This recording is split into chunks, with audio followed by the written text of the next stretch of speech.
morning, everyone, and welcome to this Friday's edition, December 3rd, news, 12-volt news. Fernando calls it high-level talk. We have a bunch in store for you, but before we get to the news, as always, we have weather.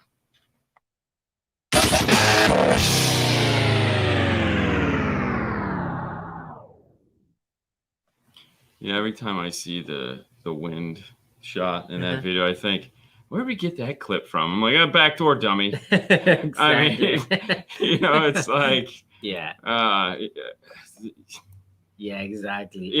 Well, right now, yes. What is the weather before we go down that rabbit hole? Beautiful Clearwater, Florida. It's not 45. Thank the truth. It's 57 in here. It is 57. It's 57. Oh yeah. Wow, yeah. My watch agrees with your watch. Yeah, they talking. Yeah, they're talking. So they're like, let's just. What's up, girlfriend? Yeah. Has Sebastian watched any of the new Masters of the Universe stuff?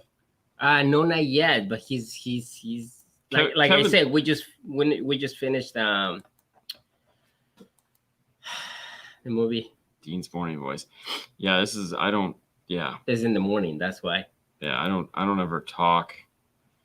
I mean, this is literally the first point of the day which I say anything, because even when I leave, because the girls are usually asleep, I don't say anything. I just I just exit and then I don't drink coffee. So why did I put that one on twice? Well, we got news for you today, so keep them coming in. Let us know what your weather's like. All that, just keep that stuff coming in. We'll pop it up here on the screen. Car Gift's in the house. Car Gift. He got cool stuff. Yeah, we'll talk about that in a little bit. So I'm gonna just open with this. As time gets closer towards Christmas, and just the new year in general, we're gonna hit this lull in the 12-volt news. Like the fact that we even have news today, and we had news yesterday. It's surprising. Yeah, it was tough. It was tough to put together stories because naturally things are slowing down, and we're getting ready for the end of the year. Some of these guys are keeping all that stuff close to the vest because they might be coming out with stuff for next year. Yeah, but we still managed to come up with some news to talk about. Good stuff. We'll pull up the first image here. Yeah. Kenwood ships power sports cameras. Actually, let me get out of that Kenwood logo there. Oh, wow. Look at that one. Ooh, dang. Didn't know I had that. One of the things that we had Seth on, and I think he might have actually talked about it on the show, or he had it here to show us, but we couldn't talk about it. I don't remember what happened, was DVRs, or for action vehicles, side-by-sides, motorsports, motorcycles, wave runners, all those things that you're going to do that are going to get wet. Dash cams typically aren't something you can get access to because you don't have a dash to stick it to, plus they're not waterproof. So this is the answer to that. This is basically your motorsports dash cam. We know that some of you, wear GoPros on your heads, GoPros on the dash, all that fun stuff. Well, this is more permanent thing that we can now put in. It has a retail of $399.95, which I feel is, pretty in line with what a good dash cam costs. IP6 especially rating, a double front and rear. Yeah, for sure. You're not getting just the front dash cam. You get in both. Yeah. So if any of you are interested in that, check that out. That is just starting to ship. Yep. There are a couple little options you can get for mounting and whatnot. But yeah, I'm excited. This is gonna be cool. Why not? Yeah. Ooh. We're gonna put it in your motorcycle. Power base. You know what? Hold on. I have another picture that I need to add to this. Hang on 1 second. Power base. All right. So for those of you that aren't familiar with Power Base is the company that makes some of the coolest factory interfacing speakers. So plug and play speakers. They make a ton of plug and play speakers. However, right now, because like everything else, making stuff isn't as easy as it used to be. Product shortages and whatnot. Well, Powerbase, I guess last year introduced some Bluetooth speakers, and this year has expanded upon that. And then let me find the best. We'll just go to that corner. And they're making some more Bluetooth speakers to kind of fill in the gap, basically help pay the bills. Yeah. I guess the one on the right there, with the orange little thingy on it, which would have been on your left, that was the first little product that they made last year. Yeah. And now the tubes thing there, that's the one I'm kind of excited about. I'd like to get my hands on this because that's right in line with some of the other, like the Alpine and the Kicker that we've looked at. But what makes it unique is that it actually comes into two pieces, and you can put them on different sides of the room. That to me is really cool. That's nice. I mean, and I'm not saying it's a neat new feature or something that they're the only ones, but this is the first time I've seen it because I'm not big into Bluetooth speakers. But I think it's a tube, which is neat. But then you can take it apart and put it over to the side. Spread it out in a small space. Yeah. Make your bathroom sound spectacular. Put it out on a back porch. All those cool things that you could do with Bluetooth speakers, or that you do with Bluetooth speakers. Yeah. But most of the time, you're just stuck with one boom right there. Yeah. That's gonna be nice. I like it. It has a retail of $129. There should already be available in the stores.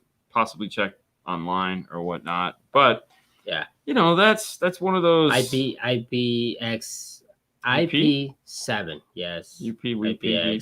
rating,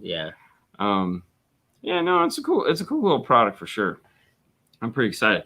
Hey, and since we're getting into talking about products and whatnot, we'd like to thank CE Outlook for supplying us with these, though there are few stories to talk about today on the news. But stay tuned because there's some of these stories are obviously like fluff.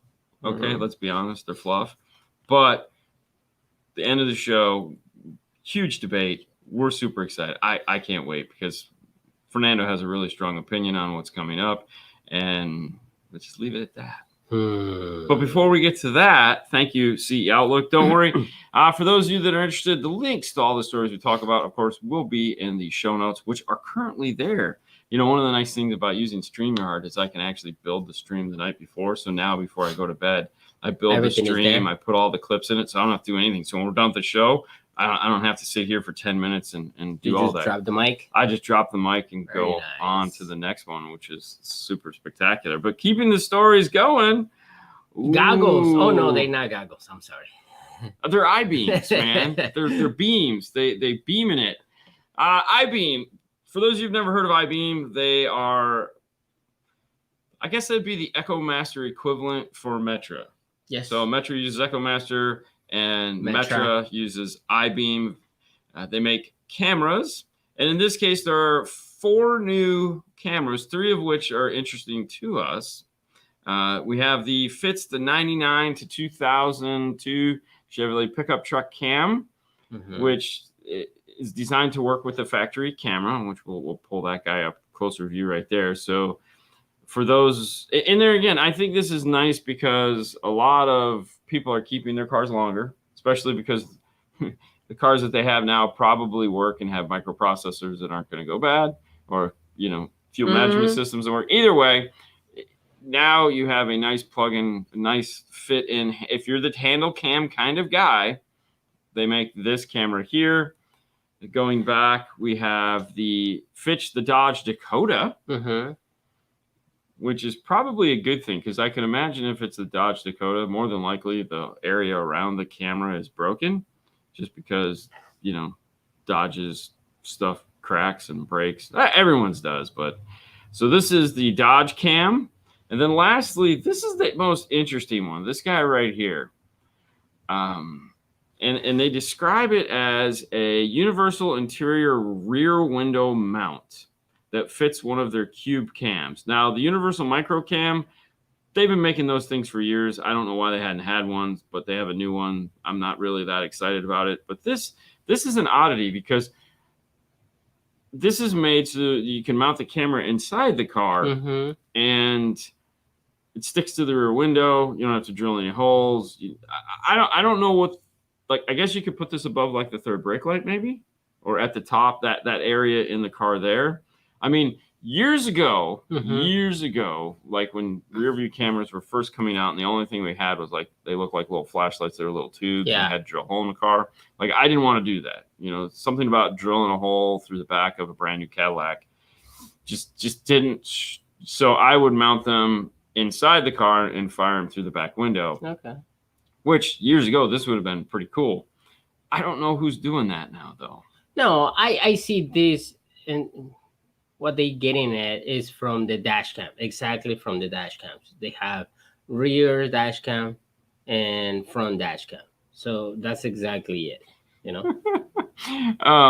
Yeah. But that's not a dash cam, though. No, dash cam's not. It's not, but the mount is almost the same. Yeah. I mean, so there again, the quest to make more product, I totally understand. Now, I would like to just peruse the comments here for 1 second. Did you hear the news about Dollar Tree raising their price to $1.25 on select items? Oh no! Wow, that's not good. I mean, you know, and so what are they going to change their name to? You know, just $1.25, baby. $1.25 tree. Yeah. I mean, honestly, if they're not, but I mean, I would, raise it to $2 tree, maybe $5 tree. I mean, $5 below. Let's be honest. At least they gave themselves some headroom. It's it's like, and not everything in the store is below $5. $1.50. I don't know. They have other pricing, and that's the end of the headline news. Thank you so much for watching, guys. No, shush. Now on to the real story of the news, the stuff I've been waiting to get to. Yeah. And we're just going to open with this. Boom, product of the year. Oh my gosh, that's right. Phoenix Gold Car and Hi-Fi product of the year. I'm assuming this is some kind of an online magazine or something like that. I don't know, but we need to look into that, because if it is, I want to buy it. But this product, for those of you here in the States, unlike, some of us in the comments that aren't here in the States, they're in Portugal, this is a product you will never see. Never. You'll never get the opportunity to feast your eyes on this. We reported on this earlier this year, a month ago, but this guy came out, and it's of course all the rage. Let's see if I can get to the next slide here. Come on, you can do it. Oh, I gotta go that way. Phoenix Gold ZX 9004 product of the year 2022. I don't even think this product's come out yet, and it's already product of the year. This is Germany. Okay, so this is the amplifier. They did a whole write-up on it. Let's see if I can zoom into this, so we can take kind of a blurry look at the inside of that amplifier there. But look at that bad boy, dual mono design, just straight AB, phenomenal sounding. Yeah. But this is just one of the things. This is like, because Phoenix Gold is known for making that, oddball. They made like the Route 66, the Zen 9, Frankenstein, all these amplifiers that are special to Phoenix Gold. They've always made that piece, and this is obviously following suit in that. But they're not here in the United States, so I'm going to reiterate that. You will not see this amplifier at any point in time here in the U.S. It won't be available. You might be able to find somebody that will ship you one from out of the country. I can tell you now it is expensive. It's super expensive. But it's not anything you will see. All right, so we have some 129 watts at 4 ohms, 102 watts at 2 ohms, obviously nothing at 0. Bridged 400 watts at 4 ohm. It's a 4-channel amplifier. Yeah. Look at that. So, and it's gigantic. Physically, it is huge. However, as they like to say. But wait, there's more.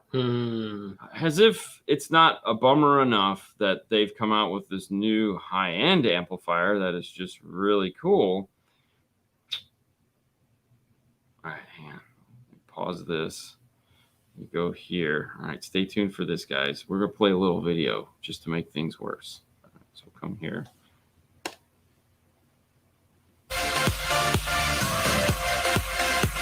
This is the new ZD series.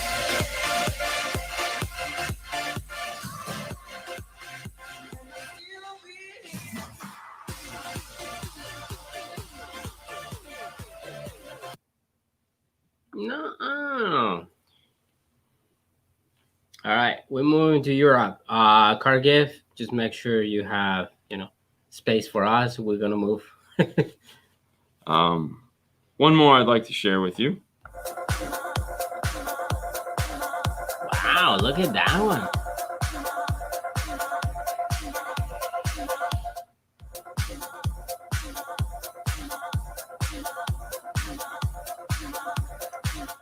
Mel wasn't happy about that one because, they've now got a giant woofer. And then one more. I think this is the last one. Hold on.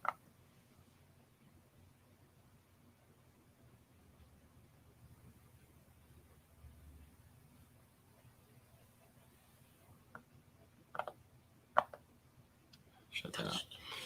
All right, so what we're looking at here is a brand new lineup of Phoenix Gold. For those of you that want to take a look at this more in depth, it's Phoenix_gold_audio_ED or EU, which is right there at the top of the page. You can find them there.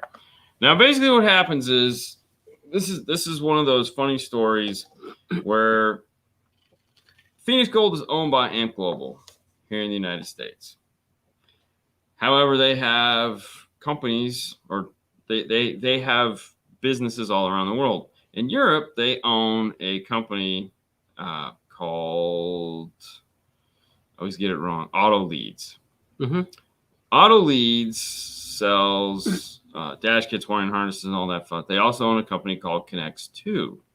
And those companies are responsible for many things. Auto Leads is the distributor in the EU for a lot of brands like Pioneer and Focal and stuff like that.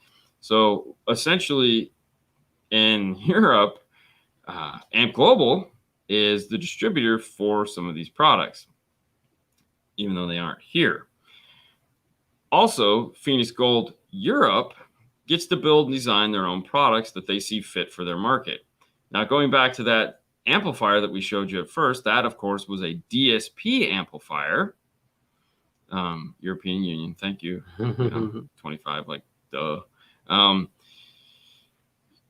That is one of several of them. So that was the 4x6. Was that the 4x6 or the 6x8? So they have like a 4-channel, and 6-channel, and 8-channel DSP coming out that are not going to be coming to the United States.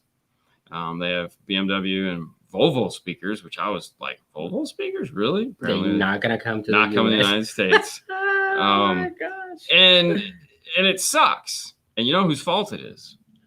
Can I say it? No, yeah, go ahead. Say it. Whose fault? No, I mean, dude, I don't understand it. I don't understand. Why not? Well, it's simple. You know whose fault it is. Tell them whose fault it is. Go ahead. Say it. Say it. Go ahead. Pull the Band-Aid off. Tell them whose fault it is. No. Yes. It's your fault. It's your guys' fault. It's 100% your fault. If any of you guys are interested in this product, you're like, oh, man, that is so awesome. Yeah. It's your fault. It's 100% your fault. Okay. So if it's our fault, I didn't say ours fault. No.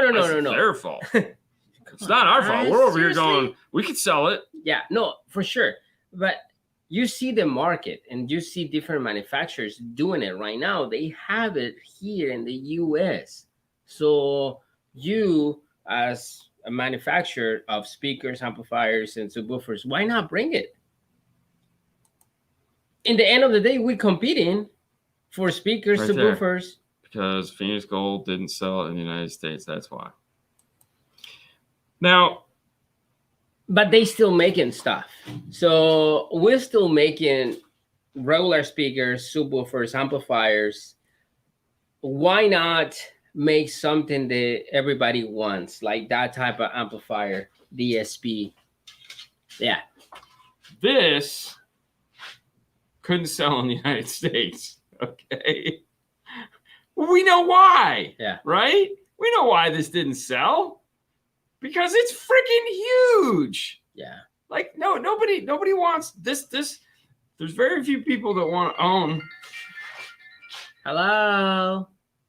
There's very few people that want to have an amplifier this big in their car. They just don't want to give up the real estate. Yeah. So in high-end audio terms, Phoenix Gold, the sales staff basically were like, "No, we can't sell that stuff," you know. And then they look at their DSP, and they're like, "Oh, we couldn't sell their We couldn't sell the DSP. It was just too complicated," which is, for its time, one of the coolest DSPs out there. And even still, it has features that no one does. But because of those things, we will never get that product here in the United States. And I say never because we all know that never isn't forever anymore. So there's a chance, but not anything at all. Now, see, like you see these amplifiers, these DSP that is like,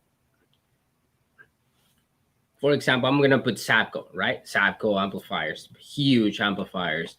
Arc Audio amplifiers, huge amplifier with DSPs and all that stuff. Really?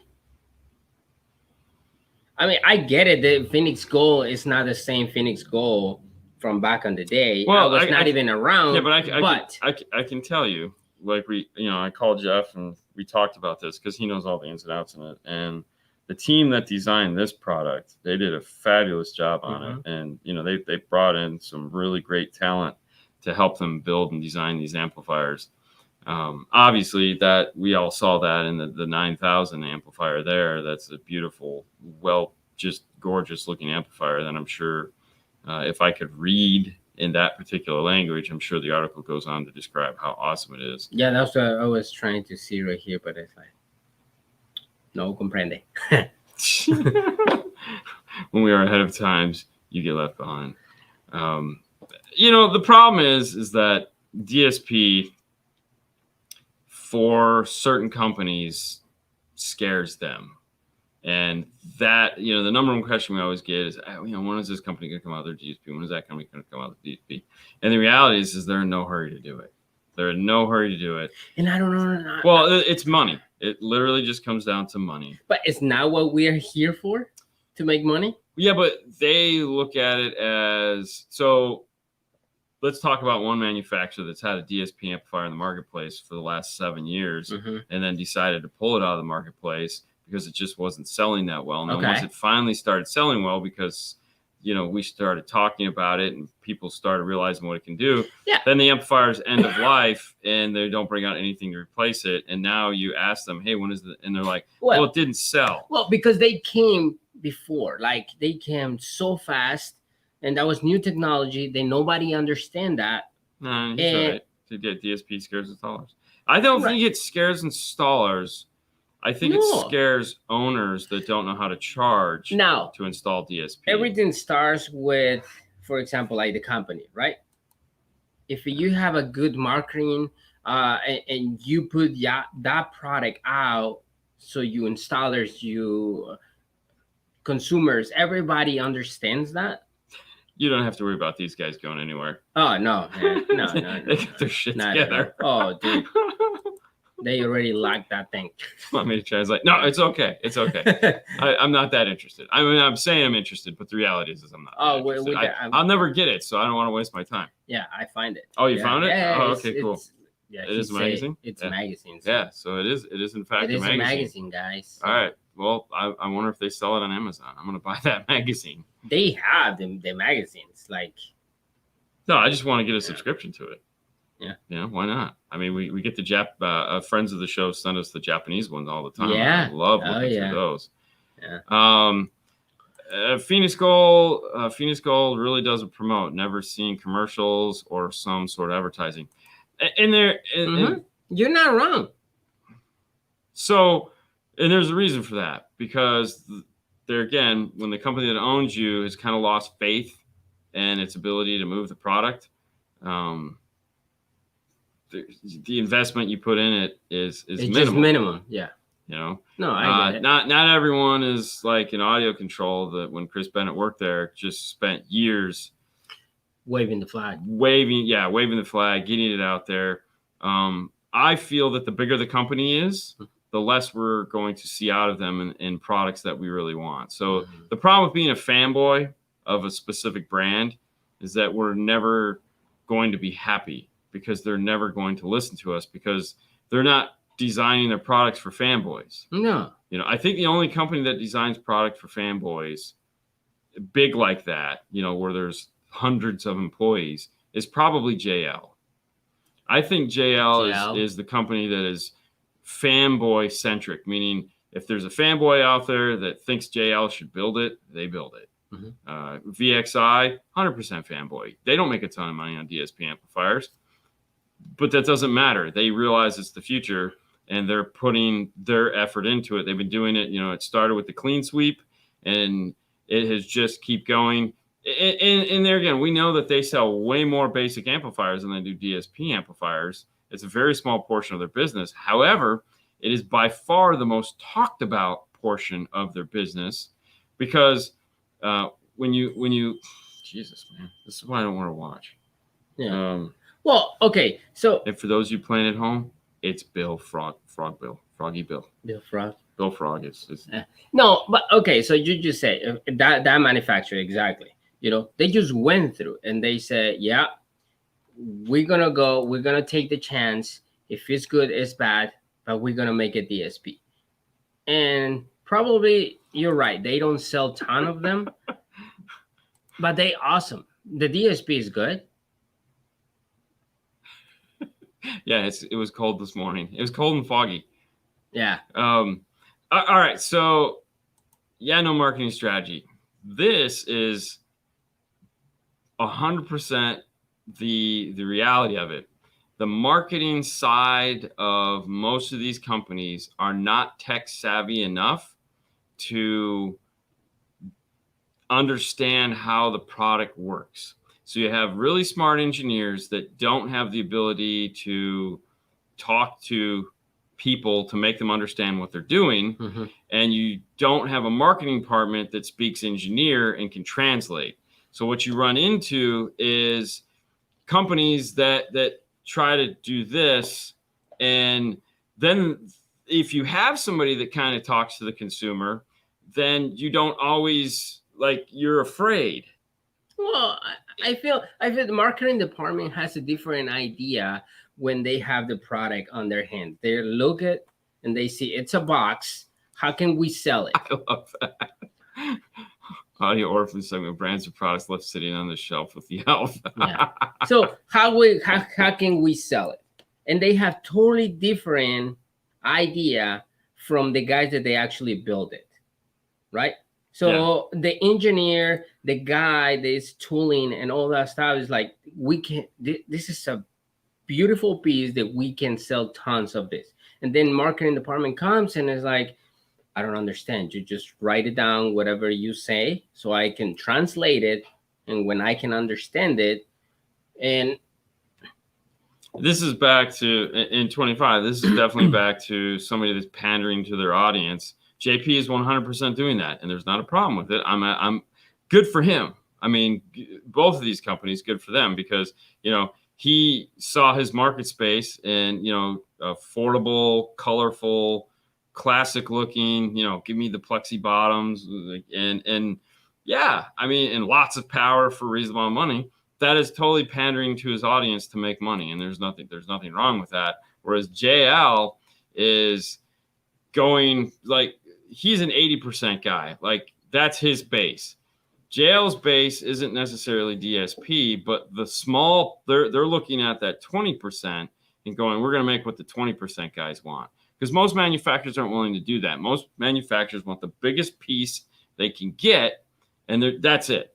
They're not looking at the little pieces over here.